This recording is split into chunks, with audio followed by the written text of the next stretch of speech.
देश भर में आज जो हालात हैं वो किसी भी संवेदनशील इंसान को सोचने पर मजबूर कर देंगे। आज का युवा अपने हक के लिए सड़कों पर उतरने को विवश है। पिछले 2 हफ्तों से झारखंड की राजधानी रांची की स्थिति बेहद गंभीर और दर्दनाक है। 14वीं जेपीएससी परीक्षा में ब्लैकलिस्टेड एजेंसी टीडीपीएल को ठेका देने से लेकर ओएमआर सीट में हेरफेर के आरोप लगे और अध्यक्ष को इस्तीफा तक देना पड़ा। जेएसएससी सीजीएल का पेपर बड़े पैमाने पर लीक हुआ। जूनियर इंजीनियर की परीक्षा शुरू होने से पहले ही प्रश्न पत्र बाहर आ गया। उत्पाद सिपाही की दौड़ में प्रशासनिक कमियां जैसी घटनाओं ने सिस्टम और सरकार पर गहरे सवाल खड़े किए।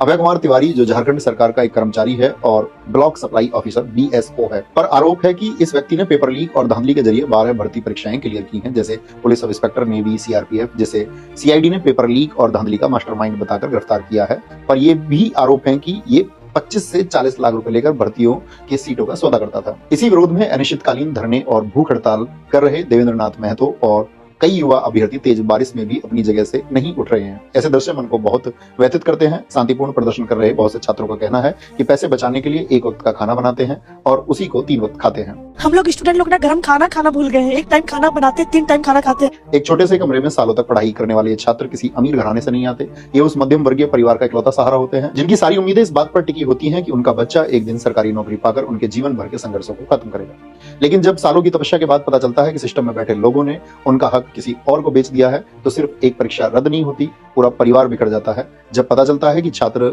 99% तक परीक्षाओं में नंबर लाने के बाद भी सिलेक्ट नहीं होते, तो फिर पारदर्शिता के दावों पर भी सवाल खड़े होते हैं। और यह दर्द सिर्फ किसी एक राज्य तक सीमित नहीं है। उत्तर प्रदेश सरकार की भर्ती परीक्षाओं में paper leak, high cut off, score card या शिक्षक भर्ती परीक्षाओं में आरक्षण और लोअर पीसीएस जैसी परीक्षाओं में कम शॉर्ट लिस्टिंग के मामले से लेकर मध्य प्रदेश के भोपाल और इंदौर में नर्सिंग घोटाले और व्यापम से जुड़ी परीक्षाओं तक छात्र अलग अलग परीक्षाओं में हुए घोटाले को लेकर सड़कों पर है। बिहार में सीएचओ, हवलदार, इंस्ट्रक्टर और बीपीएससी की कई परीक्षाओं जैसे एईडीओ और पब्लिक सैनिटरी ऑफिसर की भर्तियों में धांधली के आरोप लगे हैं। दक्षिण भारत भी इस भ्रष्टाचार से अछूता नहीं है।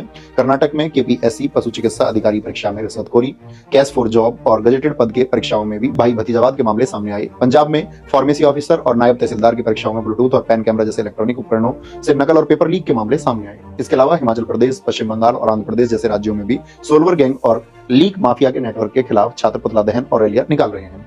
आज जो लोग समाज में एक सकारात्मक बदलाव की उम्मीद लिए खड़े हैं, वे भी यही चाहते हैं कि इस व्यवस्था में एक ऐसा नेतृत्व हो जो युवाओं की पीड़ा को अपना समझे, जो छात्र हित से मुंह न मोड़े, बल्कि उनके हक के लिए मजबूती से उनके साथ खड़ा हो। युवाओं को देश का कर्णधार और कल का भविष्य कहा जाता है, लेकिन जरा सोचिए, अगर आज ऐसे युवाओं को सताया जाएगा, उनके हकों को मारा जाएगा और उन्हें अपने ही अधिकारों के लिए दिन रात सड़कों पर गुजारना होगा, तो फिर वह कल कैसे आएगा?